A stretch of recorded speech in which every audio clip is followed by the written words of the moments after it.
Hello everyone. तो आज से हम थर्मोडायनेमिक्स स्टार्ट करने वाले हैं। तो हमारे पास थर्मोडायनेमिक्स है क्या? ये एक ऐसी ब्रांच है फिज़िक्स की जिसमें हम रिलेशनशिप फाइंड करते हैं हीट का with different forms of energy. अब ये डिफरेंट फॉर्म्स ऑफ एनर्जी क्या है? जैसे मैकेनिकल एनर्जी हो सकती है, केमिकल एनर्जी हो सकती है, इंटरनल एनर्जी हो सकती है। तो ये ऐसे तो एनर्जीज बहुत सारी हैं, ठीक है। तो हम थर्मोडायनेमिक में बेसिकली करेंगे क्या? एक जो हमारी एनर्जी है, ठीक है, जैसे हीट ही है, एक फॉर्म ऑफ एनर्जी दूसरी फॉर्म में कैसे कन्वर्ट होती है वो हमने स्टडी करनी है, ठीक है। अब इसकी हम कुछ टर्म्स देखते हैं जो कि बहुत यूज़ होती हैं, थर्मोडायनेमिक्स में भी यूज़ होती हैं और वो स्टैटिस्टिकल फिजिक्स में भी बहुत यूज़ होती हैं। तो अब यहाँ पे फर्स्ट है हमारे पास सिस्टम क्या होता है। फर्स्ट है सिस्टम, ठीक है। अब हमारे पास सिस्टम क्या होता है? यूनिवर्स का वो पार्ट जो अंडर कंसीडरेशन है, ठीक है, ठीक है। तो सिस्टम हमारे पास क्या है? वो पार्ट जिसको हम देख रहे हैं, ठीक है, जिसको हम देख रहे हैं। जैसे मैं मान लूँ कि ये इस मार्कर को मैं देख रही हूँ, इस मार्कर को स्टडी करना चाहती हूँ, तो जो यूनिवर्स का इतना सा पार्ट, ठीक है, इतने सा पार्ट हमारा क्या हो जाएगा? सिस्टम। और जो बाकी बच जाएगा वो क्या हो जाएगा? हमारा सराउंडिंग, ठीक है। तो इन दो टर्म्स को याद रखना कि सिस्टम और सराउंडिंग क्या होते हैं, ठीक है। वो पार्ट जो अंडर कंसीडरेशन है, ठीक है, जिस पे हम स्टडी कर रहे हैं, वो हमारे पास क्या हो जाएगा? सिस्टम। जो सिस्टम के अलावा बाकी यूनिवर्स का पार्ट बच जाएगा वो क्या हो जाएगा? हमारा सराउंडिंग, ठीक है। अब हमारे पास थर्ड आती है टर्म इक्विलिब्रियम। थर्ड आती है इक्विलिब्रियम। अब ये इक्विलिब्रियम हमारे पास क्या होती है? वैसे आप इनकी थोड़ी थोड़ी सी डेफिनेशंस लिख सकते हो। Part of universe, a part of universe which is under consideration, ठीक है। rest of the part, rest of part of universe, ठीक है, एक्सक्लूडिंग सिस्टम, वो क्या हो जाएगा? हमारा सराउंडिंग हो जाएगा। उसके बाद हमारे पास इक्विलिब्रियम क्या होता है? वो स्टेट, ठीक है, वो टाइम, या फिर आप वो स्टेट बोल सकते हो जब हमारे पास सिस्टम की प्रॉपर्टीज टाइम के साथ चेंज नहीं कर रही हैं, ठीक है। वो state, the state eight which the properties of system do not change with time, do not change with time। तो आपने ये याद रखना है, वो स्टेट को, वो टाइम को, हम टाइम तो नहीं बोल सकते, वो स्टेट को हम क्या बोलेंगे? इक्विलिब्रियम बोलेंगे, जहाँ पे हमारे पास जो हमारी सिस्टम की जितनी भी प्रॉपर्टीज़ हैं वो टाइम के साथ वेरी ना करें या फिर टाइम के साथ चेंज ना हो, तो स्टेट को हम क्या बोलेंगे? इक्विलिब्रियम बोलेंगे, ठीक है। अब ये इक्विलिब्रियम हमारे पास 3 टाइप्स का होता है। ये हमारे पास 3 टाइप्स का होता है। फर्स्ट टाइप कौन सी है? फर्स्ट है मैकेनिकल इक्विलिब्रियम, फिर आएगा थर्मल इक्विलिब्रियम, उसके बाद आता है केमिकल इक्विलिब्रियम, ठीक है। इक्विलिब्रियम हमारे पास 3 टाइप्स का होता है, मैकेनिकल इक्विलिब्रियम, थर्मल इक्विलिब्रियम और केमिकल इक्विलिब्रियम। अब ये इन इक्विलिब्रियम में होगा क्या? अगर हम मैकेनिकल इक्विलिब्रियम की बात करें, ठीक है, हमने बोला था कि सिस्टम की प्रॉपर्टीज चेंज नहीं हो रही हैं टाइम के साथ। सिस्टम की कौन सी प्रॉपर्टी चेंज नहीं हो रही हैं? अगर सिस्टम का प्रेशर चेंज नहीं हो रहा है टाइम के साथ, ठीक है, अगर सिस्टम का प्रेशर चेंज नहीं हो रहा है टाइम के साथ, ठीक है, टेम्परेचर बोल रही हूँ, टाइम के साथ वेरिएशन देखनी है। अगर सिस्टम का प्रेशर टाइम के साथ वेरी नहीं कर रहा है तो उस स्टेट को हम क्या बोलेंगे? मैकेनिकल इक्विलिब्रियम में है हमारा सिस्टम, ठीक है। अगर हमारे पास सिस्टम का टेम्परेचर चेंज नहीं हो रहा है टाइम के साथ, ठीक है। अगर सिस्टम का टेम्परेचर टाइम के साथ चेंज नहीं हो रहा है तो उस सिस्टम को, हम उस स्टेट को क्या बोलेंगे कि वो थर्मल इक्विलिब्रियम में है, ठीक है। मैकेनिकल के लिए प्रेशर, थर्मल के लिए टेम्परेचर, और chemical equilibrium means composition same होनी चाहिए। कंपोजिशन मींस मास सेम होना चाहिए, ठीक है। कंपोजिशन मींस मास, या फिर यहाँ पे हम नंबर ऑफ पार्टिकल्स भी बोल सकते हैं, नंबर ऑफ पार्टिकल्स भी बोल सकते हैं। तो इसका ध्यान रखना कि इक्विलिब्रियम हमारे पास 3 टाइप्स का होता है। मैकेनिकल में प्रेशर सेम होगा, थर्मल में टेम्परेचर सेम होगा, और केमिकल इक्विलिब्रियम में हमारे पास मास या फिर नंबर ऑफ पार्टिकल, या फिर आप क्या बोल सकते हो, कंपोजिशन सेम रहेगी, ठीक है। अगर कोई सिस्टम हमारा इन तीनों इक्विलिब्रियम में है, ठीक है, हमारा सिस्टम वो स्टेट में है जब उसका प्रेशर भी टाइम के साथ वेरी नहीं कर रहा, टेम्परेचर भी नहीं कर रहा, और कंपोजिशन भी नहीं कर रही है, ठीक है, तो वहाँ पे उस स्टेट को हम क्या बोलेंगे, उस सिस्टम को हम बोलेंगे कि वो थर्मल इक्विलिब्रियम में है, थर्मोडायनेमिक इक्विलिब्रियम में है, ठीक है।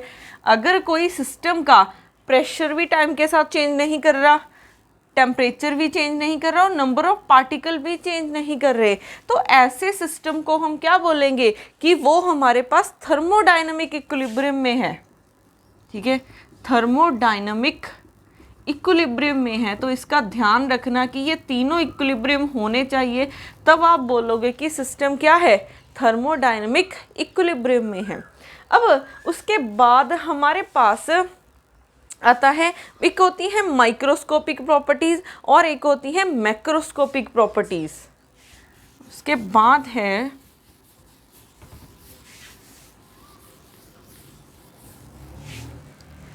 एक होती है हमारे पास मैक्रोस्कोपिक प्रॉपर्टीज़,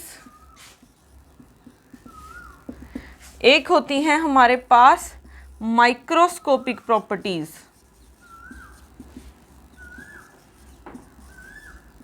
अब इसका ना एक याद रखना कि अगर आप माइक्रो की बात कर रहे हो, ठीक है, MI के साथ है, अगर आप माइक्रो की बात कर रहे हो तो आप सिस्टम के पार्टिकल्स की बात कर रहे हो, ठीक है, यहाँ पे उसके पार्टिकल्स की बात कर रहे हो, ठीक है। अगर आप मैक्रोस्कोपी की बात कर रहे हो मीन्स कंप्लीट सिस्टम की बात कर रहे हो, ठीक है। तो यहाँ पे मैक्रोस्कोपिक प्रॉपर्टीज़ भी बोल सकते हो या फिर क्वांटिटीज़ भी बोल सकते हैं यहाँ पे, और क्वांटिटीज़, ठीक है। तो कौन सी हमारे पास मैक्रोस्कोपिक क्वांटिटीज़ होती हैं और कौन सी हमारे पास माइक्रोस्कोपिक क्वांटिटीज़ होती हैं।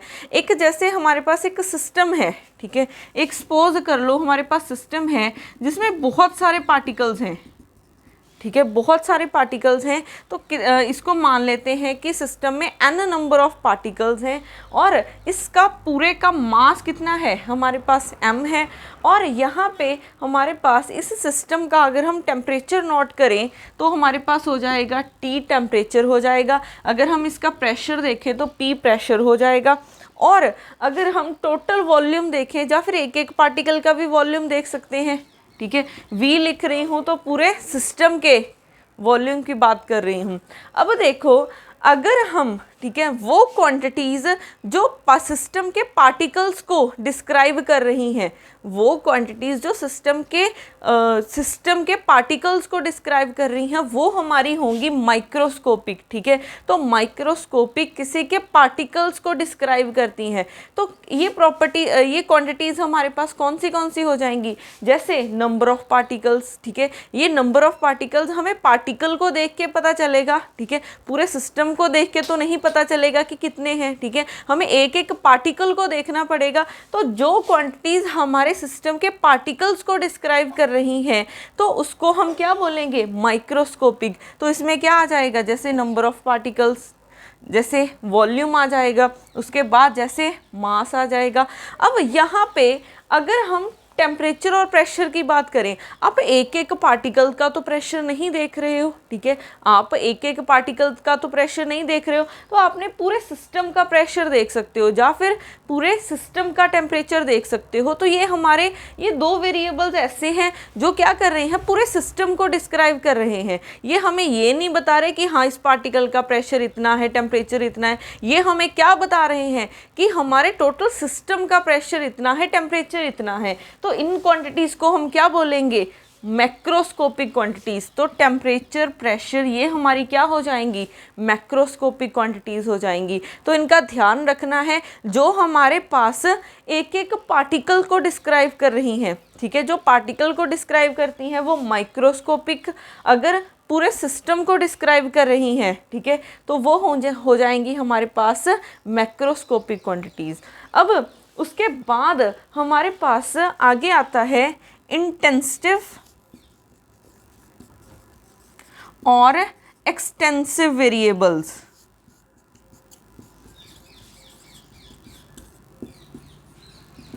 इंटेंसिव और एक्सटेंसिव वेरिएबल्स। अब ये वेरिएबल या फिर ये क्वांटिटीज़ क्या होती हैं। अब देखो यही सिस्टम था, ठीक है, इसमें n नंबर ऑफ पार्टिकल्स थे, इसका वॉल्यूम v था। अब मैंने क्या किया, इस सिस्टम को हाफ डिवाइड कर दिया, ठीक है, इस सिस्टम को मैंने क्या किया, 2 पार्ट्स में डिवाइड कर दिया। अगर मैंने इसको 2 पार्ट्स में डिवाइड कर दिया है, अब कौन से जो क्वांटिटीज़ या फिर जो वेरिएबल्स इस पार्टीशन के साथ इफ़ेक्ट हो जाएंगे, ठीक है, जो वेरिएबल इस पार्टीशन करने की वजह से इफ़ेक्ट हो जाएंगे वो हमारे पास होंगे एक्सटेंसिव, और जो इफ़ेक्ट नहीं होंगे इस पार्टीशन करने के कारण, ठीक है, तो वो हो जाएंगे हमारे पास इंटेंसिव वेरिएबल, ठीक है। तो ये होते हैं इंडिपेंडेंट या फिर नॉट इफेक्टेड, और ये क्या हो जाएंगे, इफेक्टेड वेरिएबल, या फिर डिपेंडेंट वेरिएबल बोल सकते हैं, डिपेंडेंट वेरिएबल, ठीक है। अब जैसे टोटल नंबर ऑफ पार्टिकल्स हमारे कितने थे, n, जब मैंने सिस्टम को डिवाइड कर दिया हाफ, ठीक है, तो यहाँ पे कितने आ जाएंगे, n1 नंबर ऑफ पार्टिकल्स आ गए, यहाँ पे n2 आ गए, तो टोटल कितना हो जाएगा, n1 प्लस n2 हो जाएगा। तो यहाँ पे अगर आप देखोगे इस n को इफेक्ट हुआ है, नंबर ऑफ पार्टिकल्स को इफेक्ट हुआ है, क्यों, क्योंकि अगर आप सिस्टम को 2 पार्ट्स में डिवाइड कर दोगे तो हाफ पार्टिकल इस पार्ट में आ जाएंगे, हाफ पार्टिकल्स इस वाले पार्ट में आ जाएंगे, तो नंबर ऑफ पार्टिकल्स इफेक्ट हो रहे हैं, किसके कारण, इस सिस्टम को पार्टीशन करने की वजह से। तो ये हमारे क्या हो जाएंगे, एक्सटेंसिव वेरिएबल हो जाएंगे, ये हमारे एक्सटेंसिव वेरिएबल हो जाएंगे। सिमिलरली अगर आप वॉल्यूम को देखोगे, पहले टोटल वॉल्यूम v था, अब यहाँ पे ये v1 हो जाएगा, ये v2 हो जाएगा, और टोटल वॉल्यूम कितना हो जाएगा, v1 प्लस v2। तो वॉल्यूम भी इफेक्ट हो रहा है पार्टीशन होने की वजह से, तो यहाँ पे क्या हो जाएगा, v भी एक एक्सटेंसिव वेरिएबल है।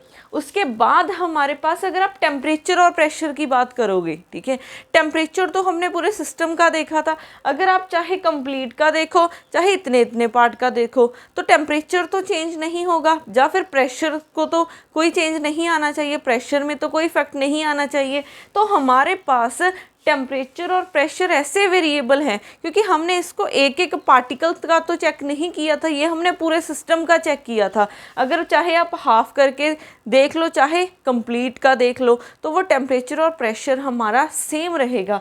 तो हमारे पास टेम्परेचर और प्रेशर क्या हैं, इंटेंसिव वेरिएबल्स है। तो ध्यान रखना कि हमारे पास अगर मैं सिस्टम में कुछ भी चेंज कर रही हूँ, इसको डिवाइड कर रही हूँ, इसका वॉल्यूम और बढ़ा रही हूँ, नंबर ऑफ पार्टिकल्स और बढ़ा रही हूँ, तो अगर तो सिस्टम के जो क्वांटिटीज़ हमारे पास चेंज हो रही हैं या फिर इफ़ेक्ट हो रही हैं उस चेंज करने की वजह से, उस पार्टीशन करने की वजह से, तो वो हो जाएंगी एक्सटेंसिव, और जो डिफेक्ट नहीं हो रही है, इंडिपेंडेंट है, वो हो जाएंगी हमारे पास इंटेंसिव वेरिएबल, ठीक है। अब उसके बाद हमारे पास आता है हीट कैपेसिटी।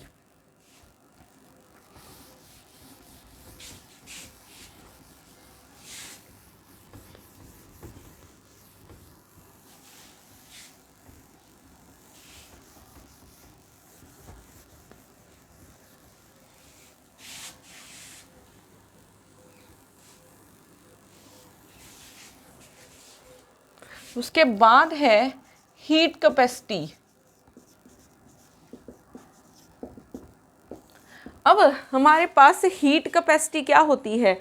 हीट कैपेसिटी होती है, या फिर स्पेसिफिक हीट भी लिख सकते हैं, स्पेसिफिक हीट।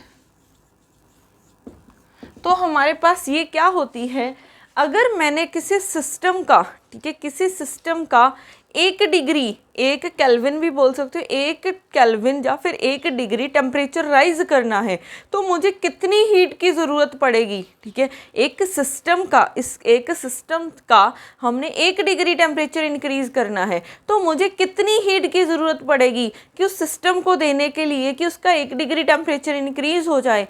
तो उस जितनी हीट की ज़रूरत पड़ रही है उसको हम बोलेंगे हीट कैपेसिटी या फिर स्पेसिफिक हीट। ठीक है, तो ये क्या है? Heat required, the heat required to raise the temperature by 1 degree Celsius, या फिर केल्विन में भी ये गिवन हो सकता है। ठीक है, थ्रू 1 केल्विन और 1 degree Celsius is called specific heat, या फिर हीट कैपेसिटी बोल सकते हो। अब हमारे पास, अब आपने कब इसको हीट कैपेसिटी बोलना है और कब आपने इसको स्पेसिफिक हीट बोलना है? तो अगर तो आप पूरे सिस्टम की बात कर रहे हो, पूरे सिस्टम का आपने 1 डिग्री टेम्परेचर इंक्रीज करना है, तो जितनी हीट की ज़रूरत पड़ेगी वो आपके पास हो जाएगा हीट कैपेसिटी। अगर आप स्पेसिफिक हीट की बात करोगे तो 1 ग्राम सब्सटेंस का आपने 1 डिग्री टेम्परेचर इंक्रीज करना है। ठीक है, तो स्पेसिफिक हीट के लिए आपने क्या याद रखना है? 1 ग्राम सब्सटेंस का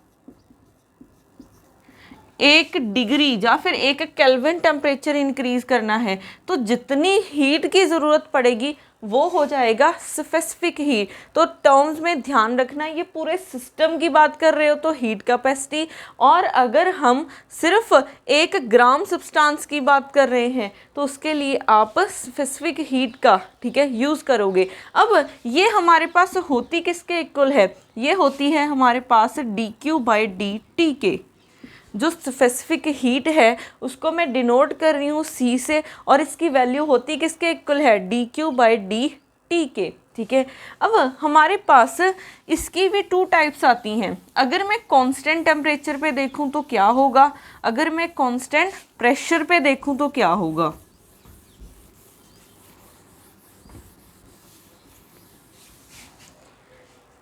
यहाँ पे देखो, अगर हम कांस्टेंट प्रेशर, कांस्टेंट वॉल्यूम पे देखें या फिर कांस्टेंट प्रेशर पे देखें तो क्या होगा। अगर हम कांस्टेंट वॉल्यूम पे देख रहे हैं तो ये क्या हो जाएगा? dQ/dt एट कांस्टेंट वॉल्यूम हो जाएगा। अगर हम कांस्टेंट प्रेशर पे देख रहे हैं तो क्या हो जाएगा? dQ/dt एट कांस्टेंट वॉल्यूम पे हो जाएगा। ठीक है, तो ये टर्म्स आपने याद रखनी है। ये जो इसका एक्सप्रेशन है, ठीक है, स्पेसिफिक हीट का, ये हमारे पास पूरी थर्मोडायनेमिक्स में या फिर स्टैटिस्टिकल फिजिक्स में बहुत यूज़ होता है, तो ये आपके लर्न होना चाहिए। अब उसके बाद हमारे पास आता है वर्क डन। क्या होता है वर्क डन? क्या होता है? आपने पढ़ा हुआ है कि अगर आप +1 +2 में पढ़ा होता है कि वर्क डन किसके इक्वल होता है? Change in work done, force into displacement. अब थोड़ी सी हमने क्या किया? थोड़ी सी फोर्स लगाई। ठीक है, हमने थोड़ी सी फोर्स लगाई, अगर डिस्प्लेसमेंट हो रही है तो हम बोलते हैं कि कुछ वर्क डन हो रहा है। ठीक है, तो वर्क डन की डेफिनेशन, एक्सप्रेशन क्या होता है? Force into displacement.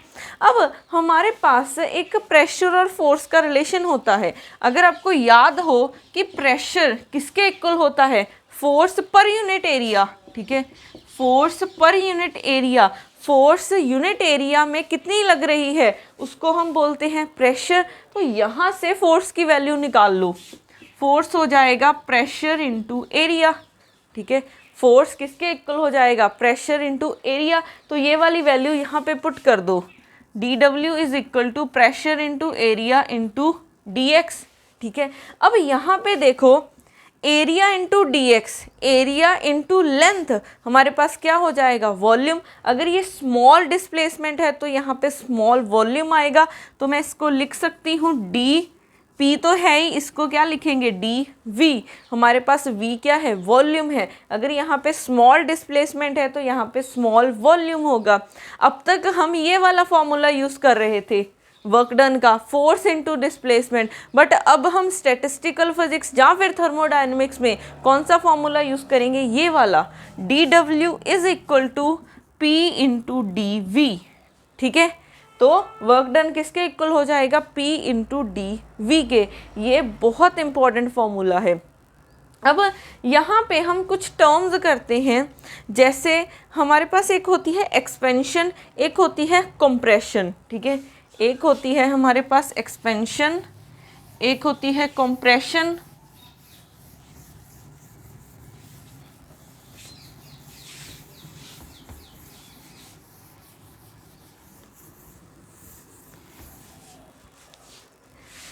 एक है एक्सपेंशन, ठीक है, एक है कंप्रेशन। तो ये दो टर्म्स क्या हैं, अगर हम एक्सपेंशन की बात कर रहे हैं मींस सिस्टम एक्सपैंड हो रहा है। जैसे ये सिस्टम है, सपोज कर लो, ठीक है, यहाँ पे पहले ये सिस्टम ऐसे था, ठीक है, आपने क्या किया हुआ था, यहाँ पे कोई प्रेशर लगा के यहाँ पे एक पिस्टन लगाई हुई है। ठीक है, पिस्टन, आप इसको पिस्टन को क्या बोल सकते हो कि आपने इसको बंद करने के लिए कुछ फोर्स लगा के, ठीक है, कोई चीज़ रखी हुई है। अब यहाँ पे इतना हमारे पास वॉल्यूम है सिस्टम का, ठीक है, इसको हम डिनोट कर रहे हैं V1। अब अगर सिस्टम एक्सपैंड हो रहा है, एक्सपैंड होने का क्या मतलब है कि ऊपर की तरफ जाएगा। ठीक है, एक्सपैंड होने का मतलब है कि ये सिस्टम हमारा इतना ऊपर की तरफ जाएगा। तो ये अब यहाँ पे पहुँच गया, अभी ये ऐसे पहुंच गया, पहले इतना था V1, अब ये इतना हो गया है, तो ये इतना वॉल्यूम हमारे पास क्या हो जाएगा, V2 हो जाएगा। तो यहाँ पे है चेंज इन वॉल्यूम, तो चेंज इन वॉल्यूम किसके इक्वल हो जाएगा, dV is equal to V2 minus V1 लिखेंगे। ठीक है, चेंज इन वॉल्यूम किसके इक्वल हो जाएगा, इतना हुआ है माइनस पहले कितना था, इतना, तो हमारे पास इतना चेंज हुआ है dV, ये किसके इक्वल हो जाएगा, V2 माइनस V1 के। तो हमारे पास वर्क डन किसके इक्वल हो जाएगा, P इंटू डी की वैल्यू V2 माइनस V1, यही हो जाएगा एक्सप्रेशन। अब यहाँ पे देखो, ये जो एक्सप्रेशन आया है ये पॉजिटिव आया है कि नेगेटिव आया है। अब यहाँ पे V2 ज़्यादा है, ठीक है, V2 हमारे पास ज़्यादा है एज़ कम्पेयर टू V1, तो ये वाली जो क्वांटिटी है ये ओवरऑल क्या रहेगी, पॉजिटिव रहेगी, और प्रेशर तो ऑलवेज पॉजिटिव ही होता है। तो हमारे पास ये ओवरऑल क्वांटिटी क्या रह रही है, पॉजिटिव। तो जब भी हमारे पास एक्सपेंशन होती है तो हमारे पास वर्क डन क्या होगा, पॉजिटिव होगा, इसका ध्यान रखना है, ये क्या होगा, पॉजिटिव होगा। अगर हमारे पास एक्सपेंशन हो रही है सिस्टम की तो ये क्या होगा, वर्क डन पॉजिटिव होगा। आप इसको एक और लैंग्वेज में भी बोल सकते हो, अगर सिस्टम एक्सपैंड हुआ है, ठीक है, अगर सिस्टम एक्सपैंड हुआ है, ये पार्टिकल्स अपने आप एक्सपैंड हो रहे हैं ना, पार्टिकल्स को खुद वर्क करना पड़ रहा है, कोई और तो नहीं वर्क कर रहा है सिस्टम को एक्सपैंड करने के लिए, तो यहाँ पे सिस्टम के पार्टिकल्स को काम करना पड़ेगा। तो यहाँ पे जो वर्क डन होगा वो बाय द सिस्टम होगा, बाय द सिस्टम होगा। अगर किसी सिस्टम ने एक्सपैंड होना है तो उसके पार्टिकल्स को ही, ठीक है, वर्क करना पड़ेगा। तो हमारे पास यहाँ पे एक्सपेंशन को हम क्या बोल सकते हैं कि जो वर्क डन हो रहा है वो बाय द सिस्टम हो रहा है। तो जब भी बाय द सिस्टम होगा तो वर्क डन क्या होगा, पॉजिटिव रहेगा। अगर हम कंप्रेशन की बात करें, कंप्रेशन में हमारे पास क्या होगा, सपोज कर लो ये सिस्टम ऐसे था, ठीक है, इसका वॉल्यूम था V1, यहाँ पे एक पिस्टन लगी हुई थी, ठीक है। अब मैंने क्या किया, कंप्रेस करना है, कंप्रेस करने के लिए क्या करूँगी मैं, ये पिस्टन को, इसके ढक्कन को बोल सकते हैं, इसको क्या करूँगी, थोड़ा सा फोर्स लगाना स्टार्ट करूँगी, इसको नीचे की तरफ दबाना स्टार्ट करूँगी। तो अगर मैंने इस पर फोर्स लगाई नीचे की तरफ तो ये कुछ ऐसे बन गया, पहले ये इतना था, ठीक है, V1, अब ये इतना पहुंच गया है, ठीक है। अब ये क्या हो गया है V2, तो हमारे पास चेंज कितना हुआ है, चेंज हुआ है इतना, तो dV किसके इक्वल हो जाएगा, ये हो जाएगा हमारे पास V2 माइनस V1 के, ठीक है। ये चेंज हम कैसे निकालते हैं, final volume minus initial volume, तो V2 फाइनल है, इनिशियल कितना था V1। अब देखो यहाँ पे हमारे पास इन दोनों वॉल्यूम से कौन सी ज़्यादा वॉल्यूम है, V2 ज़्यादा है या फिर V1 ज़्यादा है, तो इन दोनों में से अगर आप देखोगे V1 पहले इतनी थी, V1 हमारी इतनी थी, V2 क्या हो गई है, इतना वॉल्यूम है, तो हमारे पास यहाँ पे V1 ज़्यादा है V2 से, V1 is greater than V2, तो यहाँ पे एक नेगेटिव साइन आएगा, ठीक है।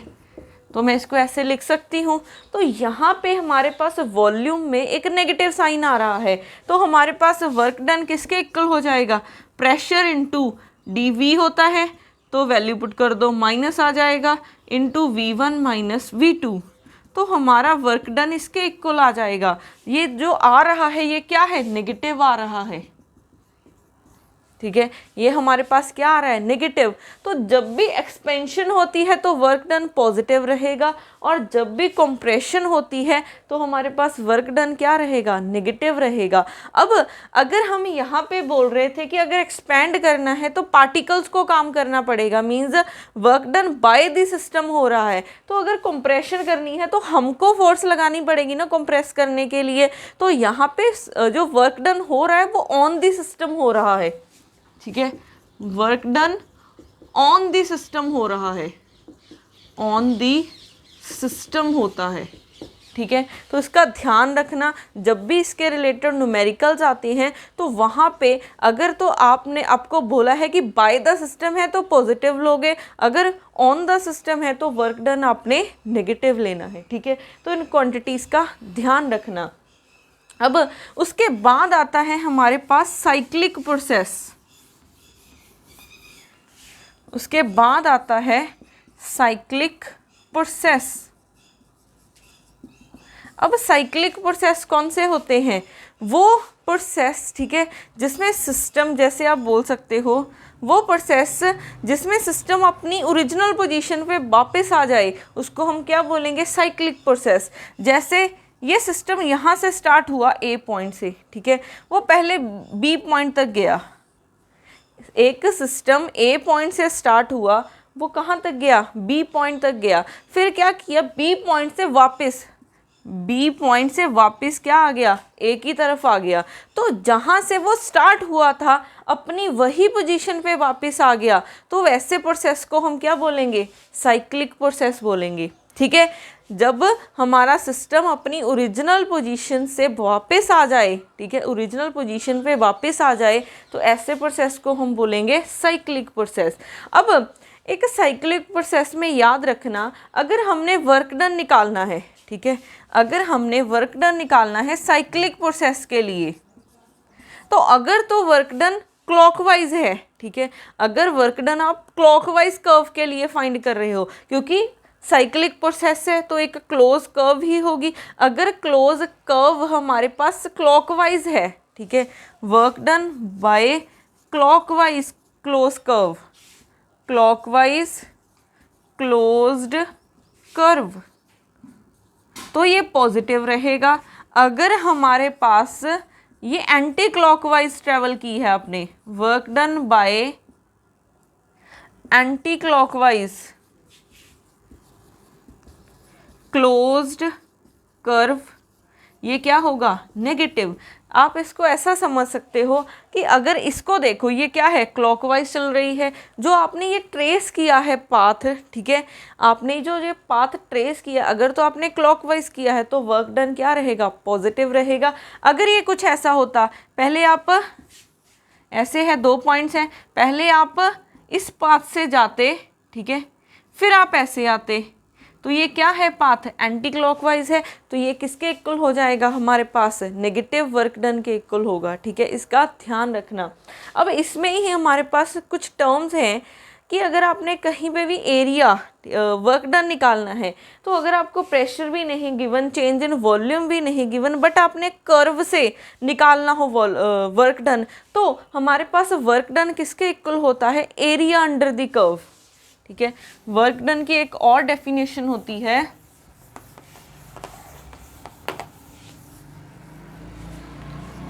वर्क डन किसके इक्वल होता है? Area under the curve, area under the curve. जैसे ये कर्व है कोई, ठीक है, इस तरफ वॉल्यूम है, इस तरफ प्रेशर है, तो सपोज कर लो ये कर्व थी आपके पास, ठीक है, आप ए पॉइंट से बी पॉइंट की तरफ गए, आप ए पॉइंट से बी पॉइंट की तरफ गए, ए पॉइंट से बी पॉइंट की तरफ गए, तो आपने फाइंड करना है कि आपने कितना वर्क डन किया है। तो आप कैसे फाइंड करोगे? इस कर्व का एरिया अंडर द कर्व निकाल लो, इसका एरिया अंडर द कर्व क्या हो जाएगा? वर्क डन हो जाएगा। ठीक है, तो कर्व से कभी भी वर्क डन निकालना हो तो उस कर्व का एरिया अंडर निकाल लेना। ठीक है, एरिया अंडर द कर्व आपके पास क्या हो जाएगा? वर्क डन हो जाएगा। तो इन टर्म्स का ध्यान रखना कि एक्सपेंशन में क्या हो रहा है, कंप्रेशन में क्या हो रहा है।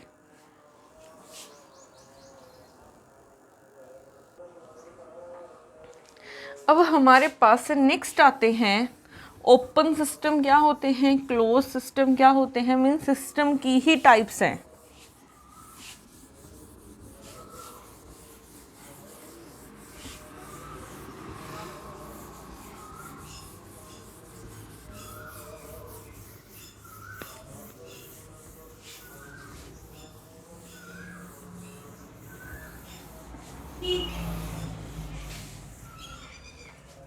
नेक्स्ट है टाइप्स ऑफ सिस्टम।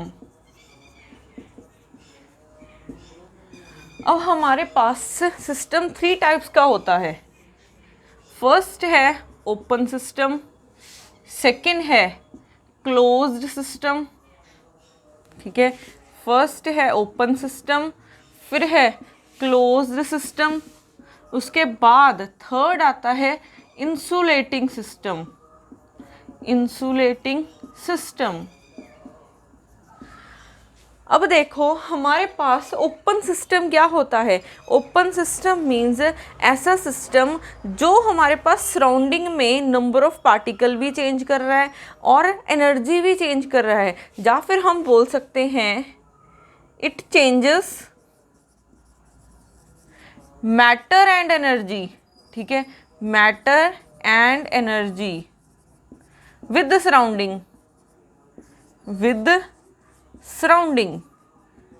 तो ऐसा सिस्टम, ठीक है, जो कि मैटर भी एक्सचेंज कर रहा है और एनर्जी भी एक्सचेंज कर रहा है सराउंडिंग के साथ, उसको आप बोलोगे ओपन सिस्टम। फॉर एग्जांपल जैसे आप चाय बना रहे हो, ठीक है, चाय बनाते समय अगर आप जो कंटेनर में बना रहे हो उस पर आपने ढक्कन नहीं दिया है तो आपके पास क्या होगा, जब वो वाटर बॉयल हो जाएगा तो जो हमारे पास वेपर्स हैं वो क्या हैं, अगर आपने ढक्कन नहीं दिया तो वो सराउंडिंग में चले जाएंगे ना, तो एनर्जी भी एक्सचेंज हो रही है क्योंकि वो वेपर्स क्या हैं, पार्टिकल्स ही हैं। तो हमारे पास पार्टिकल्स, मैटर भी सराउंडिंग के साथ एक्सचेंज हो रहा है, तो ऐसे सिस्टम को आप बोलोगे ओपन सिस्टम। अब हमारे पास क्लोज सिस्टम क्या होगा, ये सिर्फ एनर्जी एक्सचेंज करेगा, मैटर एक्सचेंज नहीं करेगा। कैसे? अगर आप उस कंटेनर के ऊपर ढक्कन दे दोगे, ठीक है, तो हमारे पास कोई भी वेपर बाहर नहीं जाएगा, बट कुछ एनर्जी एक्सचेंज होती रहेगी, कुछ एनर्जी सराउंडिंग के साथ एक्सचेंज होती रहेगी, बट आपके पास जो मैटर है अंदर वाला, कंटेनर के इनसाइड जो मैटर है वो सराउंडिंग के साथ एक्सचेंज नहीं होगा। अगर आप कुछ टाइम बाद देखोगे, ठीक है, वो ढक्कन के ऊपर हमारे पास वेपर्स लगे रहते हैं। वो वेपर्स क्या करते हैं, जो हमारे पास नीचे से आए थे, अगर तो ढक्कन नहीं है तो वो सराउंडिंग में चले जाएंगे, तो वो ओपन बन जाएगा। अगर ढक्कन है तो वो मैटर अंदर ही रह जाएगा, तो वो क्या बन जाएगा, क्लोज। तो इट एक्सचेंज ओनली एनर्जी, ठीक है, नॉट चेंजिंग, नॉट एक्सचेंजिंग बोल सकते हो matter, not exchanging matter with surrounding,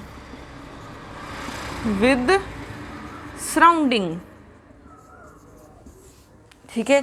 उसके बाद है इंसुलेटिंग सिस्टम। अब ये इंसुलेटिंग सिस्टम हमारे पास क्या होता है, जो ना तो एनर्जी एक्सचेंज कर रहा है और ना ही मैटर एक्सचेंज कर रहा है। तो ये क्या हो जाएगा हमारे पास, it neither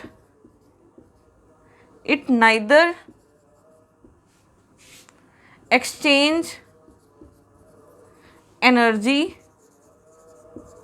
nor exchange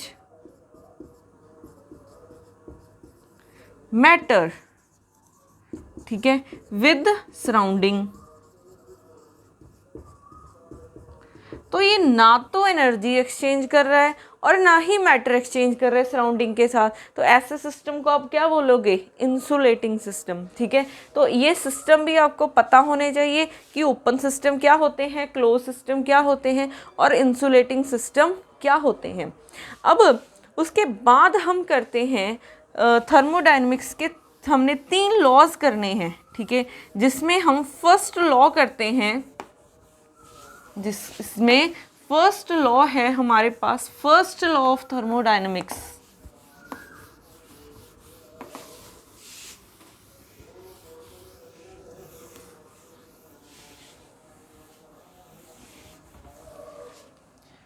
first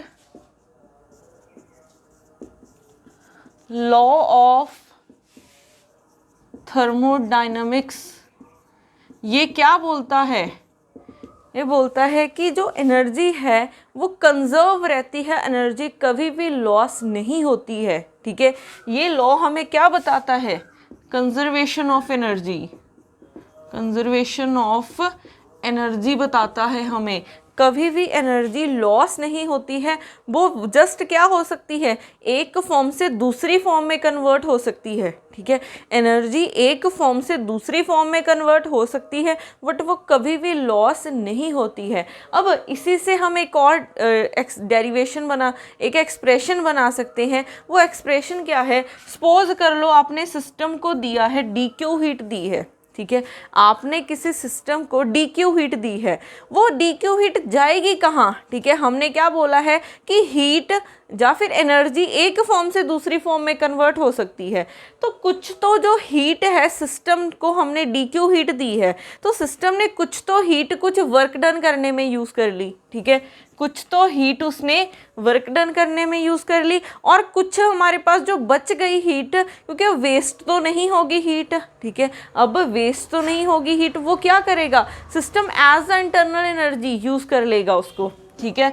तो बाकी एनर्जी हमारी as a internal energy store हो जाएगी सिस्टम में। तो आप जितनी हीट दोगे या तो वो वर्क डन करेगा, अगर कुछ हीट बच जाती है तो वो as a internal energy system में स्टोर हो जाएगी, ठीक है। तो ये टर्म्स देख लो, Q means heat, W means work done है और U मीन्स इंटरनल एनर्जी, और ये जो टर्म्स हैं ये स्टैंडर्ड टर्म्स है। अब आप कोई भी एक्सप्रेशन देखोगे थर्मोडायनेमिक्स का या फिर स्टैटिस्टिकल फिजिक्स का, ये आपको सेम एक्सप्रेशन बनेगी, ठीक है। Q means heat, U means internal energy, उसके बाद W मीन्स वर्क डन। अब यहाँ पे देखो हमने वर्क डन कर चुके हैं कि क्या होता है, DQ is equal to PdV plus DU, ठीक है, ये होता है हमारे पास। अब हम एक स्पेसिफिक हीट भी कर चुके हैं, उसका एक्सप्रेशन क्या था, स्पेसिफिक हीट इक्वल थी, अगर हम कांस्टेंट वॉल्यूम पे देखें तो DQ/dt एट कांस्टेंट वॉल्यूम, और अगर प्रेशर का देखें तो DQ/dt एट कांस्टेंट प्रेशर। अब यहाँ पे DQ की वैल्यू पुट करो, ठीक है, ये वाली, तो ये एक्सप्रेशन क्या बन जाएगा, PdV प्लस DU/dt, ठीक है।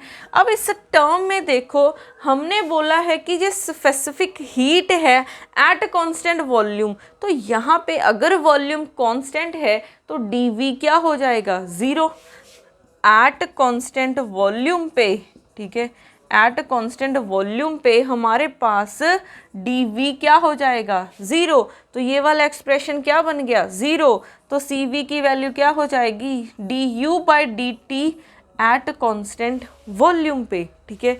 तो CV की क्या वैल्यू आ जाएगी du/dt एट कांस्टेंट वॉल्यूम पे। ये वाला एक्सप्रेशन बहुत इंपॉर्टेंट है, ठीक है। अब Cp की वैल्यू तो एज इट इज़ ही है, क्योंकि अगर आप कांस्टेंट प्रेशर पे देखोगे तो कोई भी टर्म ज़ीरो नहीं होगी, तो इसको आप dq/dt ही रखो, ठीक है। अब अगर हमने कहीं पे भी इन दोनों का रिलेशन फाइंड करना हो, ठीक है, वो भी हम फाइंड कर सकते हैं। वो कैसे फाइंड कर सकते हैं, यही इसी से हमें पता है। अब हम पहले फाइंड करते हैं relationship between Cp and Cv, ठीक है, relationship between Cp and Cv। तो वो कैसे फाइंड करेंगे, हमें पता है फर्स्ट लॉ यूज़ करके dq किसके इक्वल है du प्लस pdv। dq किसके इक्वल है du प्लस pdv। अब यहाँ पे वैल्यू पुट करो, dq की वैल्यू हम यहाँ से पुट कर सकते हैं, Cp की वैल्यू क्या हो जाएगी Cp into D T is equal to D Q. यहाँ से हम डी क्यू की वैल्यू निकाल सकते हैं, Cp इंटू डी टी, ये वैल्यू आ गई, और यहाँ पे ये वैल्यू आ गई, और यहाँ से हम du की वैल्यू निकाल सकते हैं। तो du इक्वल हो जाएगा, मल्टीप्लाई कर दो Cv इंटू डी टी, ये आ जाएगा एक्सप्रेशन। अब ये दोनों एक्सप्रेशन यहाँ पे पुट कर दो, तो dq की वैल्यू क्या है Cp into D T is equal to du की वैल्यू क्या है Cv into D T plus p into D V, यही हो जाएगा एक्सप्रेशन। अब इस टर्म को इस तरफ लेके आए, Cp minus Cv into D T is equal to P D V. अब यहाँ पे अगर हम आइडियल गैस इक्वेशन की बात करें, ठीक है, आइडियल गैस इक्वेशन की बात करें तो हमें पता है आइडियल गैस इक्वेशन क्या होती है, P V is equal to N R T, ठीक है, P V is equal to N R T होती है। अगर हम 1 मोल की बात करें, फॉर 1 मोल की बात करें तो n की वैल्यू 1 हो गई, तो पी वी की वैल्यू क्या हो जाएगी एन आर टी, ठीक है। तो अब इसका क्या करना है, आपने डेरिवेटिव करना है। तो क्योंकि मुझे क्या चाहिए P इंटू डी वी की वैल्यू चाहिए, तो एट अ कांस्टेंट प्रेशर पे डेरिवेटिव करोगे। तो अगर कांस्टेंट प्रेशर पे डेरिवेटिव किया, constant pressure means P into इसका डेरिवेटिव डी वी, एन भी एन की तो वैल्यू हमने 1 पुट कर दी, R क्या होता है यूनिवर्सल कांस्टेंट होता है, तो ये कांस्टेंट है, तो ये इसका डेरिवेटिव करोगे तो वो 0 आ जाएगा। तो t के साथ तो वो एज अ कांस्टेंट है, तो इसको हम आउटसाइड लिख लेते हैं, इनटू डी टी हो जाएगा। तो इसका डेरिवेटिव किया तो p into D V is equal to R into D T. अब ये वाली वैल्यू यहाँ पे पुट कर दो, तो Cp minus C V into D T is equal to क्या हो जाएगा r into D T, D T से डी टी कैंसिल, तो Cp minus C V is equal to R. और इस रिलेशन को हम बोलते हैं मेयर्स रिलेशन, मेयर्स फॉर्मूला भी बोलते हैं इसको, ठीक है। तो ये भी हमारे पास मोस्ट इम्पॉर्टेंट फॉर्मूला है, Cp माइनस सी वी किसके इक्वल है R के, ठीक है, Cp माइनस सी वी किसके इक्वल है R के। तो ये कुछ टर्म्स याद रखना, कौन सी वाली, एक तो Cv किसके इक्वल है du बाई डी टी के, यहाँ पे लिख देती हूँ जो जो टर्म्स आपने लर्न करनी है। Cv किसके इक्वल होता है du by D T at constant volume, और Cp किसके इक्वल होता है dq by D T at constant pressure. और एक नया फॉर्मूला आया है Cp minus C V is equal to R, ठीक है। तो ये अब तक हमने 3 फॉर्मूले किए हैं, और ये आपको फॉर्मूले लर्न होने चाहिए। ये पूरी स्टैटिस्टिकल मैकेनिक्स में अगर आप देखोगे यही फॉर्मूले घूमते हैं, ठीक है। अब उसके बाद हमारे पास आती है इंट्रोपी क्या होती है, ठीक है। उसके बाद हम देखते हैं कि इंट्रोपी क्या होगी।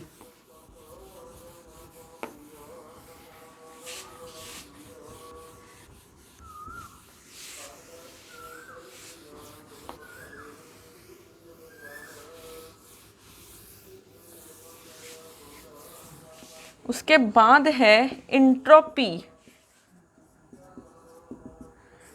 इंट्रोपी क्या होती है, सपोज कर लो जैसे ये मार्कर ही है, ठीक है।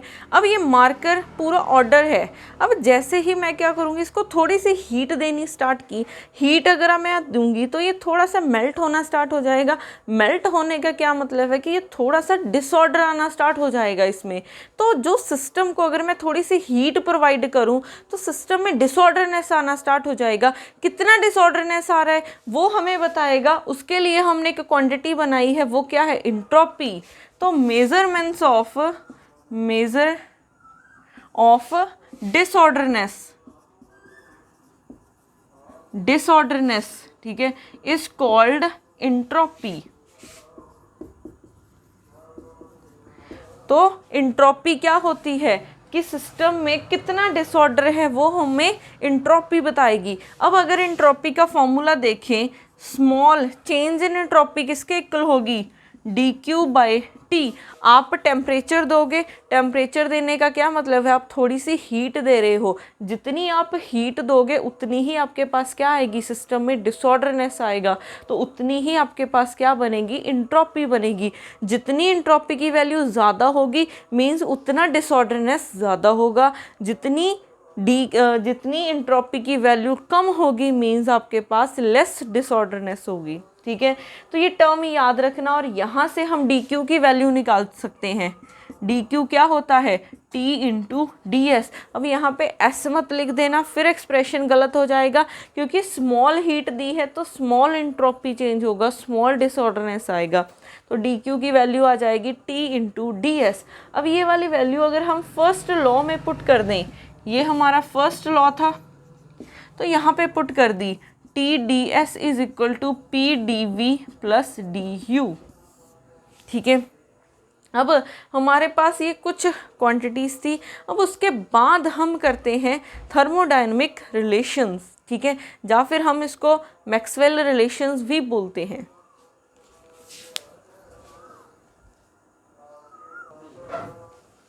उसके बाद हमारे पास हैं मैक्सवेल रिलेशंस, या फिर हम क्या बोल सकते हैं इनको, थर्मोडायनेमिक पोटेंशियल्स भी बोल सकते हैं।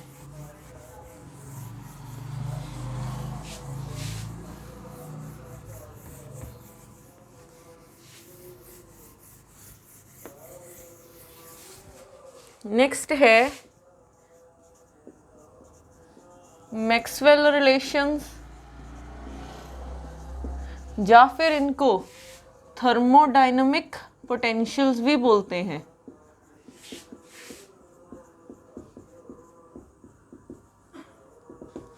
ठीक है। अब यहाँ पे देखो, फर्स्ट इसमें हमारे पास 4 रिलेशंस होते हैं, 1 बाय 1 फाइंड करेंगे इनको। फर्स्ट रिलेशन हम फाइंड करेंगे फर्स्ट लॉ से, ठीक है। First Maxwell relation, first Maxwell relation, तो वो हम फाइंड करेंगे फर्स्ट लॉ से। फर्स्ट लॉ जो हमने अभी लिखा था, TDS is equal to DU plus PdV। DW की वैल्यू PdV और DQ की वैल्यू TDS पुट की थी। अब देखो, अब आपने मेथड सेम रखना है। अगर आपको एक फाइंड करना आ गया, बाकी भी आप इजीली फाइंड कर सकते हो। तो फर्स्ट हम क्या करते हैं, जो एक टर्म पड़ी है, क्योंकि यहाँ पे भी 2 टर्म्स हैं, यहाँ पे भी 2 टर्म्स हैं, 2 वेरिएबल्स हैं, तो यहाँ पे सिर्फ एक वेरिएबल है। तो आपने क्या करना है, जो भी एक टर्म बच जाते उसको लेफ्ट साइड पे लेके आओ। तो यहाँ से क्या हो जाएगा, DU इज इक्वल टू, मैं लिख सकती हूँ TDS माइनस PdV, यही हो जाएगा, ठीक है। इसको मैं इस तरफ ले आई तो TDS minus PdV is equal to DU। तो आपने इसी फॉर्म में लेके आना है, ठीक है। जो 1 वेरिएबल होता है उसको लेफ्ट हैंड साइड पे रखना है।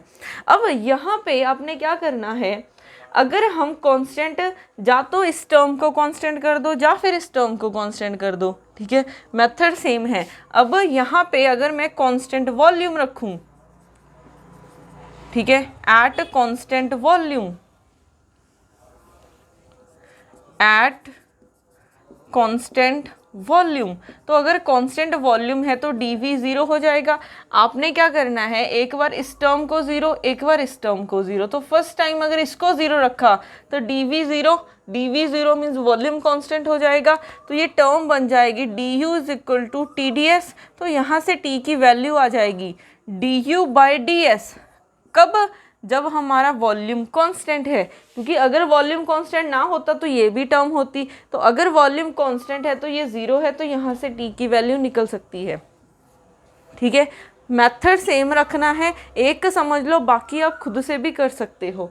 तो अब यहाँ पे एक बार आपने ds को 0 कर दिया। ds 0 मीन्स एट कांस्टेंट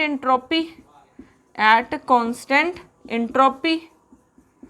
तो ds 0 है तो ये टर्म क्या हो जाएगी, du is equal to -p dv। ठीक है, du is equal to -p dv ये हो जाएगा। तो यहाँ से p की वैल्यू आ जाएगी -du/dv एट कांस्टेंट क्या है, एंट्रोपी। ठीक है, यही एक्सप्रेशन है। अब इन दोनों जो हमारे पास दो रिलेशन आ गए हैं, अब आपने क्या करना है, इन दोनों को इंटरचेंज करके डेरिवेटिव करना है। कैसे? अब यहाँ पे वॉल्यूम कांस्टेंट है तो इसका डेरिवेटिव करो वॉल्यूम को वेरिएबल रख के और एंट्रोपी को कांस्टेंट करके। ठीक है, पहले क्या था, एंट्रोपी के साथ डेरिवेटिव कर रहे थे और वॉल्यूम कांस्टेंट था। अब दोनों को इंटरचेंज कर दो, वॉल्यूम के साथ डेरिवेटिव करो और एंट्रोपी को कांस्टेंट रखो। Differentiate with respect to v at constant s। ठीक है, तो इसका डेरिवेटिव किया, करली t बाई करली v एट कांस्टेंट एंट्रोपी। अब इसका भी करना है, तो करली बाई करली v करली u बाई करली s। ठीक है, यहाँ पे क्या है, कांस्टेंट वॉल्यूम है और यहाँ पे क्या करना है, कांस्टेंट s करना है। ठीक है, तो दोनों को इंटरचेंज करना है, सिर्फ इतना काम किया।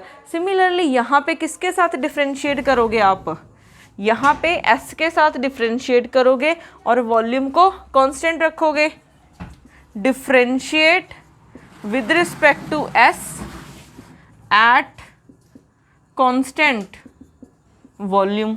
ठीक है, तो ये क्या बन जाएगा expression, curly p by curly s at constant volume is equal to minus curly by curly s, ये वाली term curly u by curly t करली v। यहाँ पे चाहे d लिख लो चाहे करली लिख लो, वैसे यहाँ पे भी करली आएगा। ठीक है, यहाँ पे सब जगह क्या आना है, करली आना है। करली क्यों आना है, क्योंकि u जो फंक्शन है वो s का भी फंक्शन है, v का भी फंक्शन है। ठीक है, वो s के साथ भी वेरी कर रहे हैं और v के साथ भी वेरी कर रहे हैं। अगर वो एक वेरिएबल का फंक्शन होता तो हम कंप्लीट डेरिवेटिव लिखते, अगर वो पार्शियल डेरिवेटिव हम कब लिखते हैं, अगर एक से ज़्यादा वेरिएबल का फंक्शन है। ठीक है, तो सब जगह क्या आएगा, पार्शियल डेरिवेटिव आएगा। यहाँ पे s है और जब s के साथ कर रहे हैं तो वॉल्यूम कांस्टेंट है। ठीक है, अब इसके बाद हमारे पास कुछ टर्म्स होती हैं। ठीक है, पहले हम वो देखते हैं। एक हमारे पास होते हैं परफेक्ट डिफरेंशियल,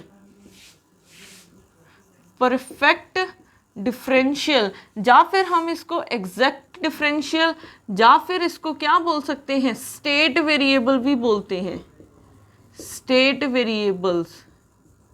ठीक है, इसके इतने नेम्स हो सकते हैं, perfect differential, exact differential, exact. ठीक है, या फिर स्टेट वेरिएबल्स। अब ये होते क्या हैं, वो वेरिएबल्स जो सिर्फ पाथ पे, जो सिर्फ इनिशियल एंड फाइनल पोजीशन पे डिपेंड कर रहे हैं, पाथ पे डिपेंड नहीं कर रहे हैं। ठीक है, ये वाले variable depends only on initial and final position, not on path. तो हमारे पास ऐसे वेरिएबल्स जो सिर्फ इनिशियल एंड फाइनल पोजीशन पे डिपेंड कर रहे हो। जैसे मैं बोलूँ कि मेरा सिस्टम ये है, ये इनिशियल पोजीशन ए है और फाइनल पोजीशन बी है, तो मैं ऐसे भी जा सकती हूँ, ऐसे भी जा सकती हूँ, ऐसे भी जा सकती हूँ, ठीक है। तो जो तो वेरिएबल, जो क्वांटिटीज़ हैं जो सिर्फ डिपेंड कर रही हैं ए और बी की पोजीशन पे, ठीक है, तो वो स्टेट वेरिएबल्स हैं। जो डिपेंड कर रही हैं पाथ पे, ठीक है, जो हमारे पास पाथ पे डिपेंड करती हैं वो क्या हो जाएंगी, नॉन परफेक्ट, नॉन एग्जैक्ट, या फिर पाथ डिपेंडेंट वेरिएबल बोल सकते हो, या फिर नॉन स्टेट वेरिएबल हो जाएगा। तो ये it depends upon path also. ये फाइनल एंड इनिशियल पोजीशन पे तो डिपेंड करेंगी ही करेंगी, बट ये पाथ पे भी डिपेंड करेंगी। अब आपको कैसे पता चलेगा कि कौन सा वेरिएबल स्टेट है और कौन सा नॉन स्टेट है? तो आपने सिर्फ नॉन स्टेट वेरिएबल को याद रखना है। हमारे पास पूरी थर्मोडायनेमिक्स या फिर पूरी स्टैटिस्टिकल फिजिक्स में सिर्फ दो क्वांटिटीज होती हैं। एक होता है हमारे पास हीट और एक वर्क डन। हीट और वर्क डन दो ऐसी क्वांटिटीज़ हैं जो हमारे पास सिर्फ पाथ पे डिपेंड करती हैं, जो पाथ डिपेंडेंट होती हैं। जो बाकी हैं जैसे इंटरनल एनर्जी है, प्रेशर है, टेम्परेचर है हमारे पास, ठीक है, बाकी जितनी भी क्वांटिटीज़ हैं वो स्टेट वेरिएबल्स हैं। तो इतनी क्वांटिटीज़ को याद मत रखो, सिर्फ ये याद रखो कि नॉन स्टेट कौन सी है। नॉन स्टेट सिर्फ दो हैं हमारे पास, हीट और वर्क डन, ठीक है, तो ये याद रखना। अब हमारे पास स्टेट वेरिएबल या फिर परफेक्ट डिफरेंशियल की कुछ प्रॉपर्टीज़ होती हैं, ठीक है। अब इनकी प्रॉपर्टीज़ क्या होती हैं? फर्स्ट प्रॉपर्टीज़ की ये होती है कि जैसे ये फंक्शन एफ है, ठीक है, कोई फंक्शन एफ है हमारा जो क्या है, एक स्टेट वेरिएबल है, एक परफेक्ट डिफरेंशियल है, मींस ये इनिशियल और फाइनल पोजीशन पे डिपेंड कर रहा है, ये हमारे पास पाथ पे डिपेंड नहीं कर रहा है। तो अगर आप पहले उसका डेरिवेटिव कर रहे हो x के साथ, फिर बाद में कर रहे हो y के साथ, ठीक है, या फिर पहले आप y के साथ कर रहे हो फिर x के साथ कर रहे हो, उसमें कोई चेंज नहीं आएगा, ठीक है। अगर कोई f हमारा स्टेट वेरिएबल है, चाहे आप पहले डेरिवेटिव x के साथ कर लो फिर बाद में y के साथ करो, या फिर पहले y के साथ कर लो फिर x के साथ करना, तो जो आंसर आएगा उसमें कोई चेंज नहीं आएगा, ये दोनों इक्वल हैं। तो ये हमारी फर्स्ट प्रॉपर्टी है स्टेट वेरिएबल की, ठीक है। अब इसकी सेकंड प्रॉपर्टी क्या है? इसकी सेकंड प्रॉपर्टी है हमारे पास, सपोज कर लो ये हमारे पास फंक्शन है f, कोई स्टेट वेरिएबल फंक्शन है, वो इस फॉर्म में पड़ा है a dx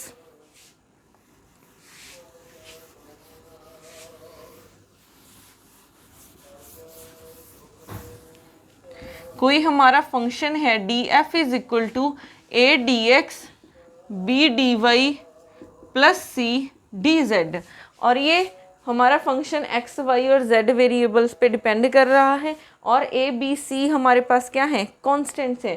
अब अगर हमारा f एक स्टेट वेरिएबल है, ठीक है, अगर f एक स्टेट वेरिएबल है या फिर परफेक्ट डिफरेंशियल है, तो मैं इसको लिख सकती हूँ, ठीक है।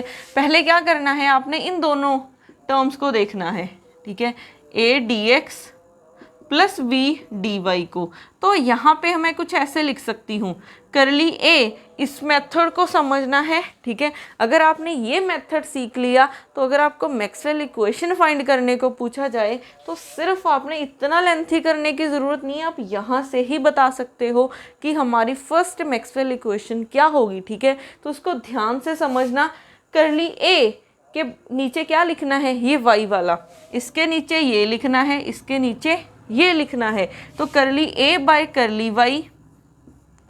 अब इस पे आपने क्या लगाना है, x को कांस्टेंट करना है, ठीक है, जो a के साथ पड़ा है उसको कांस्टेंट कर दो, और यहाँ पे करली b बाय करली x, और इसके साथ कौन है, y, तो इसको कांस्टेंट कर दो, ठीक है। तो ऐसे लिखते हैं टर्म्स को। तो हमारा अगर हमारा कोई f हमारा स्टेट वेरिएबल है तो मैं इसको ऐसे लिख सकती हूँ। सिमिलरली आप इन दोनों को पिक कर लो, तो क्या हो जाएगा, b dy plus c dz। इन दोनों का कैसे करोगे, b के साथ z लिखा जाएगा, c के साथ dy, तो करली b बाय करली z, किसको कांस्टेंट करोगे, y को जो साथ पड़ा है, फिर c करली c बाय करली y लिखोगे, और z को कांस्टेंट कर दोगे। ठीक है, क्या कोई और हमारा बन सकता है? अगर हम a और इसको लिखें, ठीक है, पहले हमने ये लिखा फिर ये, इन दोनों का भी कॉम्बिनेशन हो सकता है, तो a dx plus c dz। ठीक है, अब ये खुद बना के देखना इसको, तो क्या करेंगे, करली a बाय ये लिख देंगे, करली z किसको कांस्टेंट करेंगे, x को, इज इक्वल टू फिर करली c बाय करली x किसको कांस्टेंट कर दोगे, z को। ठीक है, तो ये बहुत इम्पॉर्टेंट है। अगर कोई स्टेट वेरिएबल है f हमारा, तो इसको हम ऐसे लिख सकते हैं, इसकी इक्वेशंस ऐसे बन सकती हैं। ठीक है, अब इनको, इन दो प्रॉपर्टीज़ को ही हम यूज़ करेंगे मैक्सवेल इक्वेशंस में। अब यहाँ पे देखो, हमने यहाँ पे छोड़ा था डेरिवेटिव करने के बाद, अब यहाँ पे अगर देखो u है, यहाँ पे भी u है। ठीक है, अब u का पहले s के साथ डेरिवेटिव हुआ है, फिर v के साथ है। ठीक है, u का डेरिवेटिव पहले s के साथ हुआ है, फिर v के साथ। इस तरफ क्या है, पहले v के साथ हुआ है, फिर s के साथ हुआ है। सिर्फ इतना ही डिफरेंस है, जैसे ये है पहले x के साथ कर दिया फिर y के साथ, और यहाँ पे पहले y के साथ कर दिया फिर x के साथ। तो u हमारा क्या है, एक स्टेट वेरिएबल है, क्योंकि मैंने क्या बोला था, सिर्फ नॉन स्टेट वेरिएबल की एग्जांपल को याद रखो, सिर्फ दो ही है नॉन स्टेट वेरिएबल, एक हीट और एक वर्क डन। तो u हमारा क्या है, एक स्टेट वेरिएबल है। अगर एक स्टेट वेरिएबल है तो वो इस कंडीशन को सेटिस्फाई करता है। तो मैं क्या कर सकती हूँ, ये वाले माइनस को इस तरफ लिख लो, तो मैं इन दोनों को इक्वल लिख सकती हूँ, क्योंकि u हमारा एक परफेक्ट डिफरेंशियल है। तो यहाँ से इन दोनों को इक्वेट करो, curly t by curly v, s constant है, minus curly p by curly s at constant volume. ठीक है, तो ये हमारा हो जाएगा फर्स्ट मैक्सवेल रिलेशन, ये हो जाएगा फर्स्ट मैक्सवेल रिलेशन। ठीक है, तो हम ऐसे फाइंड करते हैं मैक्सवेल रिलेशन। तो ये मेथड सबके लिए सेम है। ठीक है, जो भी हमारे पास 4 मैक्सवेल इक्वेशंस आएंगी, तो सब इक्वेशंस को सॉल्व करने का मेथड सेम रहेगा। अब इसकी ट्रिक क्या है, आपको हर बार इतना याद रखने की ज़रूरत नहीं है। अब ट्रिक ये है कि आपने सिर्फ इस इक्वेशन से फाइंड कर सकते हो। हमारे पास क्या है, du is equal to T D S minus P D V. अब देखो u हमारा एक स्टेट वेरिएबल है, u एक स्टेट वेरिएबल है, तो वो इसी फॉर्म में पड़ा है। ठीक है, a है, dx है, प्लस v है, dy है।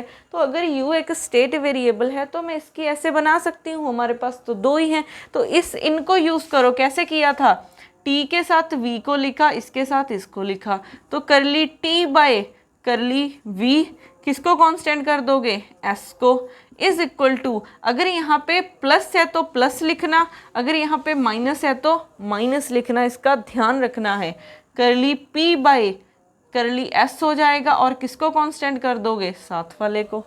ठीक है, अगर यहाँ पे प्लस है तो प्लस लिखो, माइनस है तो माइनस लिखो, इन दोनों को देखो सेम ही हमारे पास रिजल्ट आ गया है। ठीक है, तो सिर्फ इन दो प्रॉपर्टीज़ को यूज़ करके हमारे पास मैक्सवेल इक्वेशंस, ठीक है, फाइंड हो जाते हैं।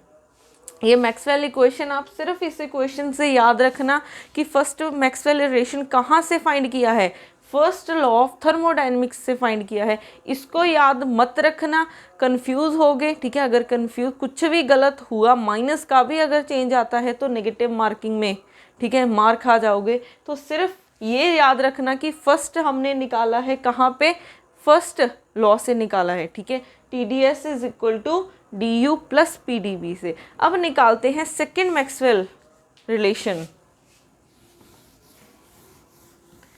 सेकेंड मैक्सवेल रिलेशन,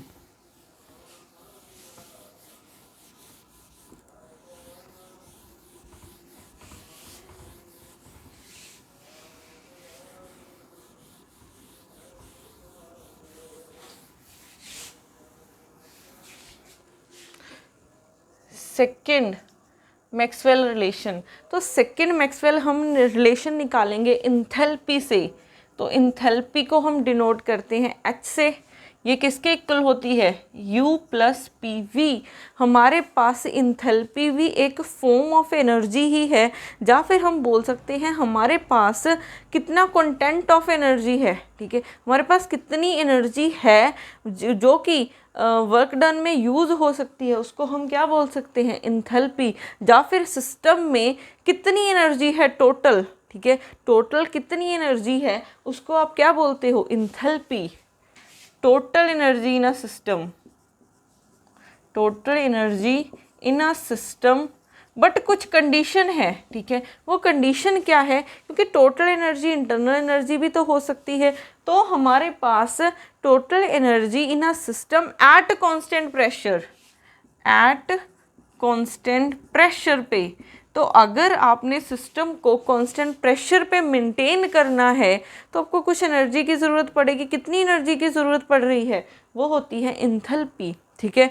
तो ये कंडीशंस याद रखना कि इंथैल्पी होती है कांस्टेंट प्रेशर पे, ठीक है। अब हमारे पास, क्योंकि अगर आपने मैक्सवेल इक्वेशन फाइंड करनी है तो डेरिवेटिव की फॉर्म में था, तो इसका डेरिवेटिव करते हैं, इसका डेरिवेटिव करते हैं। तो हमारे पास डेरिवेटिव किया, डी एच किसके इक्वल हो जाएगा, डी यू। यहाँ पे हमने कोई भी कंडीशन नहीं लगाई कि कांस्टेंट प्रेशर है, कांस्टेंट वॉल्यूम है, तो डेरिवेटिव किया P into D V plus V into D P, ठीक है। अब यहाँ पे ये मत बोल देना कि मैंने बोला है इंथैल्पी एट कांस्टेंट प्रेशर होती है, तो प्रेशर को कांस्टेंट रख के डेरिवेटिव नहीं बोला है। मैंने क्या बोला है, एनर्जी होती है सिस्टम को कांस्टेंट मेंटेन करने के लिए, ठीक है, कांस्टेंट प्रेशर मेंटेन करने के लिए जितनी एनर्जी की ज़रूरत पड़ेगी, तो ये एक्सप्रेशन का हमने डेरिवेटिव करना है। यहाँ पे कोई कंडीशन नहीं लगाई कि प्रेशर कांस्टेंट है, वॉल्यूम कांस्टेंट, तो ये हो जाएगा, यहाँ पे प्रोडक्ट रूल लग जाएगा, ठीक है। अब फर्स्ट लॉ से अगर हम देखें, फर्स्ट लॉ को यूज़ करो, क्या होता है, T D S is equal to D U plus P D V. यहाँ से डी यू की वैल्यू क्या आ जाएगी, T D S minus P D V. तो ये वाली वैल्यू ऊपर पुट कर दो, तो ये डी एच किसके इक्वल आ जाएगा, T D S minus P D V plus P D V. D U की वैल्यू ये पुट कर दी, फिर ये वाली वैल्यूज़ है प्लस पी डी पी। तो यहाँ से ये वाला फैक्टर कैंसिल हो गया, तो D H is equal to T D S plus V D P, यही आ जाएगा फैक्टर, ठीक है। तो अब यहाँ पे देखो, ये तो उसी फॉर्म में है, ठीक है, क्योंकि हमने बोला था ये भी दो टर्म्स है, ये भी दो टर्म्स है, तो एक टर्म हमारी लेफ्ट हैंड साइड पे होनी चाहिए, तो वो प्रेजेंट है। अब हमने क्या करना है, मैक्सवेल रिलेशन फाइंड कैसे किया था फर्स्ट वाला, आपने पहले एक बार इसको ज़ीरो कर देना है, एक बार इसको ज़ीरो कर देना है, तो करेंगे। तो एट पहले हम डी एस को ज़ीरो किया, मीन्स एस हमारा कॉन्स्टेंट है, ठीक है। तो यहाँ से डी एच किसके इक्वल आ जाएगा, v into D P. V की वैल्यू आ जाएगी D H by D P, कब, जब हमारा s कांस्टेंट है। सिमिलरली एक बार p को कांस्टेंट कर दो, मीन्स डी पी को ज़ीरो किया, मीन्स p को कांस्टेंट कर रहे हो, अगर कांस्टेंट होगा तभी तो डेरिवेटिव ज़ीरो होगा। तो यहाँ से क्या आ जाएगा,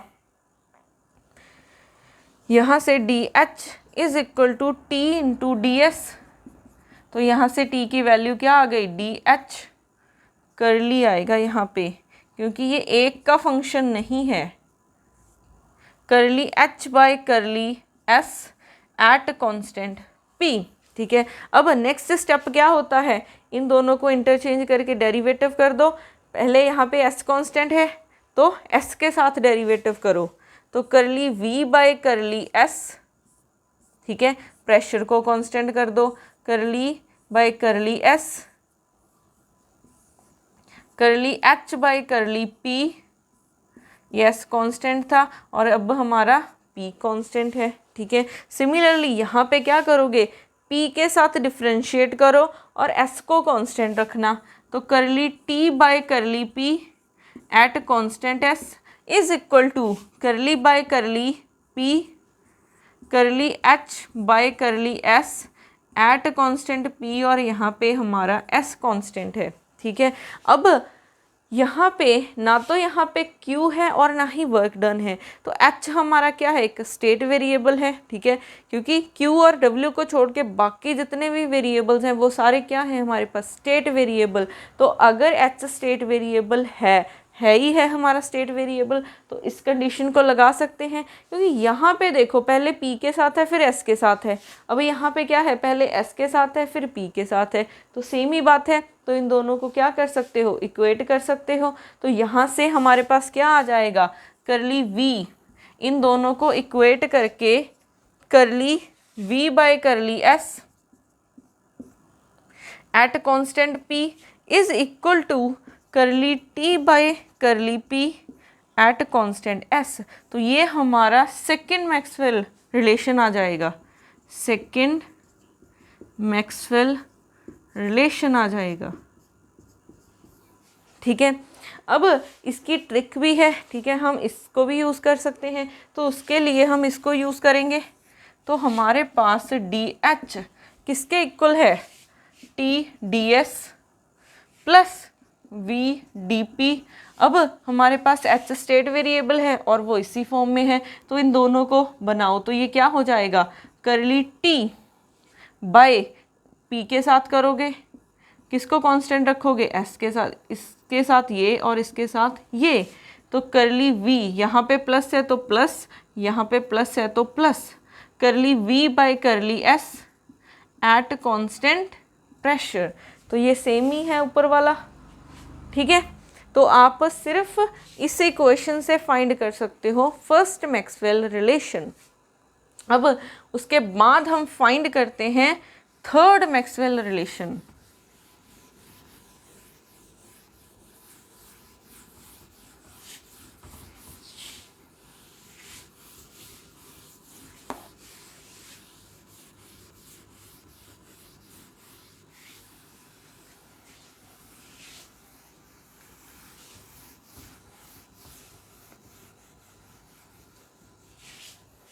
उसके बाद है थर्ड मैक्सवेल रिलेशन, ठीक है। अब थर्ड मैक्सवेल रिलेशन हम निकालेंगे हेल्महोल्ट्ज़ फ्री एनर्जी से, हेल्महोल्ट्ज़ फ्री एनर्जी से। अब इसको हम डिनोट कर सकते हैं A, या फिर कभी कभी F भी लिखा होता है। अब ये हेल्महोल्ट्ज़ फ्री एनर्जी होती क्या है, ये हमारे पास सिस्टम की एनर्जी होती है, या फिर हम इसको बोलते, ये है तो एनर्जी ही, अगर आपने सिस्टम को, ठीक है, सिस्टम को कांस्टेंट टेम्परेचर एंड वॉल्यूम पे मेंटेन करना है, ठीक है। सिस्टम का आपने ना तो प्रेशर टेम्परेचर चेंज होने देना है और ना ही वॉल्यूम चेंज होने देना है। तो सिस्टम को मेंटेन करने के लिए आपको कितनी एनर्जी की ज़रूरत पड़ रही है, वो हो जाएगी हमारे पास हेल्महोल्ट्ज़ फ्री एनर्जी। और इस एनर्जी को हम बोलते हैं कि सिस्टम में कितनी एनर्जी है कि वर्क डन करने के लिए, ठीक है, कितनी एनर्जी है कि वो वर्क डन के लिए यूज़ कर सकता है, ठीक है। तो ये ध्यान रखना, इंथैल्पी थी एट कांस्टेंट प्रेशर पे, हेल्महोल्ट्ज़ फ्री एनर्जी है एट कांस्टेंट टेम्परेचर और प्रेशर पे। ये सारी टर्म, ये है तो सारी एनर्जी ही, बट एक फॉर्म से दूसरी फॉर्म में कन्वर्ट होती रहती हैं। अब हमारे पास एक का फॉर्मूला क्या होता है, U माइनस टी एस, ठीक है। A हमारे पास किसके इक्वल होता है, U माइनस टी एस। अब हमने डेरिवेटिव करना है, तो क्या करोगे, DA is equal to DU, यहाँ पे प्रोडक्ट रूल लगाओगे, पहले T को एज इट इज़ S का, फिर S को ऐसे ही रखा DT का। अब फर्स्ट लॉ यूज़ करके DU की वैल्यू निकालनी है, तो ये क्या हो जाएगी, TDS माइनस PDV, ये वैल्यू पुट कर दी हमने, माइनस TDS माइनस SDT। तो यहाँ से ये टर्म कैंसिल हो गई, तो DA is equal to minus PDV minus SDT, ये आ जाएगी हमारे पास टर्म, ठीक है।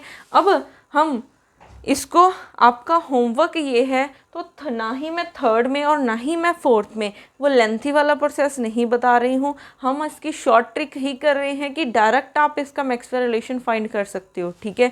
तो आप खुद से वो कर सकते हो। तो अब यहाँ पे क्या करोगे, इसके साथ ये लिख दोगे और इसके साथ ये लिखना है, तो माइनस है तो माइनस लिखो, प्लस है तो प्लस लिखो, तो minus curly P by curly T, ठीक है। v को कांस्टेंट कर दोगे, फिर क्या आ जाएगा आपके पास, माइनस है करली s बाय, सॉरी यहाँ पे क्या लिखना है, यहाँ पे लिखना है t, और s के साथ ये आता है वॉल्यूम वाला, ठीक है, curly s by curly v आ जाएगा एट कांस्टेंट टेम्परेचर, ठीक है, माइनस के साथ माइनस कैंसिल, तो curly p by curly t at constant volume is equal to curly s by curly v at constant temperature. तो ये हमारा है थर्ड मैक्सवेल रिलेशन, ये हमारा थर्ड मैक्सवेल रिलेशन है, ठीक है। अब उसके बाद हम करते हैं लास्ट फोर्थ मैक्सवेल रिलेशन, क्या हो जाएगा,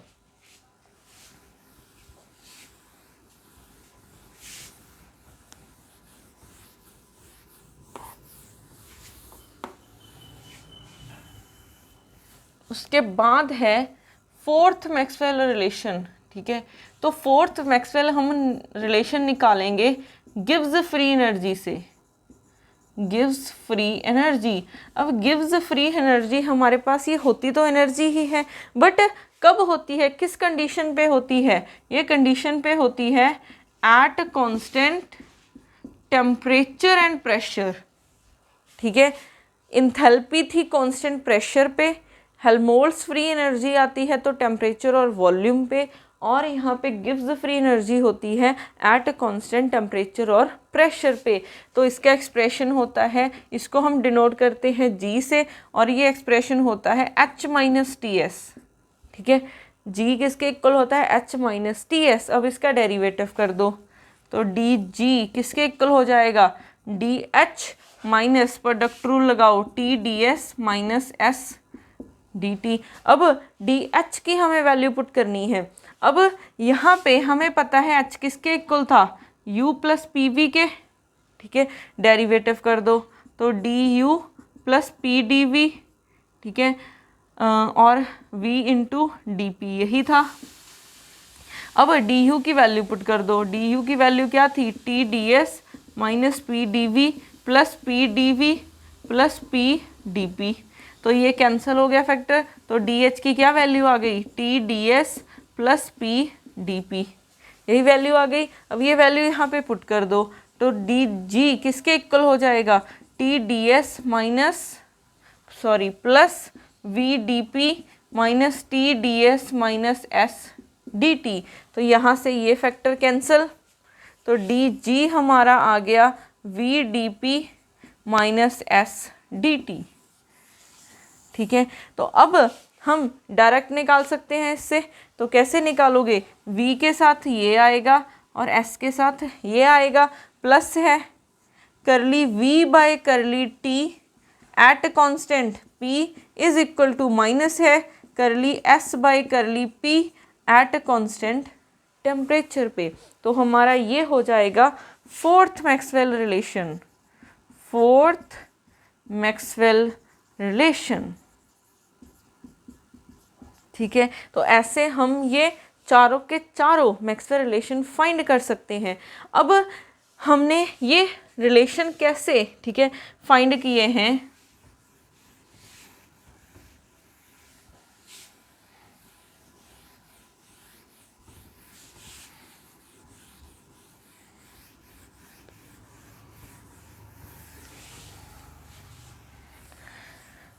अब यहाँ पे हमारे पास क्या है, फर्स्ट मैक्सवेल रिलेशन हमने निकाला था डी यू, ठीक है, या फिर D U is equal to T D S minus P D V से, यहीं से निकाला था। Means first law of thermodynamics से हमने फर्स्ट मैक्सवेल रिलेशन निकाला था। सेकंड हमने निकाला है H is equal to U plus P V से, इसका डेरिवेटिव करके आ जाएगा u plus P V. Third हमने निकाला है ए से हेल्महोल्ट्ज़ फ्री एनर्जी, ये इसकी वैल्यू क्या थी, u माइनस टी एस। और फोर्थ हमने निकाला है g से, g किसके इक्वल है, h माइनस टी एस। तो आपने सिर्फ इन वैल्यूज़ को याद रखना है, ठीक है। अगर आपने फोर मैक्सवेल रिलेशन फाइंड करने हैं तो आपने इन चार वैल्यूज़ को याद रखना है, और इनको हम थर्मोडायनामिक पोटेंशियल भी बोलते हैं, थर्मोडायनामिक पोटेंशियल्स भी बोलते हैं। ठीक है, तो सिर्फ इन वैल्यूज को याद रखना। एच हमारे पास क्या था, कांस्टेंट प्रेशर पे, ए, ठीक है, एच एनर्जी होती है एट कांस्टेंट पी पे, प्रेशर पे, और ए हमारे पास क्या होता है eight constant temperature and volume, और जी कब होता है eight constant temperature and pressure. तो ये सारी टर्म्स आपको पता होनी चाहिए, और इससे नेक्स्ट, ठीक है, जो होगा वो हम नेक्स्ट क्लास में करेंगे। Thank you.